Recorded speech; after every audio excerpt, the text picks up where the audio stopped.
কথা বলছিল। বলছে আমার বাচ্চার ওজন কম, কিন্তু বাচ্চা পেটের দিন নড়াচড়া কম করে। আর প্রেসার করতে যাওয়াতে প্রেসার যখন এই সাইডটা মানে ভিতরে কামড়তে ধরে এরকম ভাবে।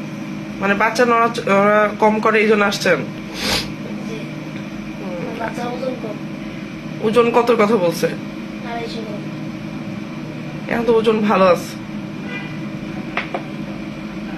ওনার বয়স অনুযায়ী বাচ্চার যে ওজন থাকা দরকার, হ্যাঁ বাচ্চার ওজন সেটাই আছে, টেনশন করার দরকার নাই। বুঝতে পারছেন?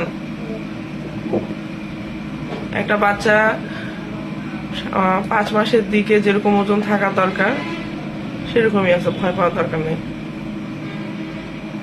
এটা নিয়ে বেশি চিন্তা। মানে কি বলছে, মানে কে ভয় দেখাইছে আপনাকে?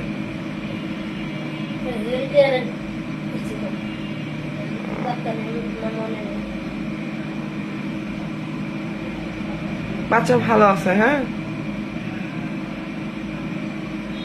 কি বাবু বলা যায়? কি বাবু এটা তো বলা যাবে না।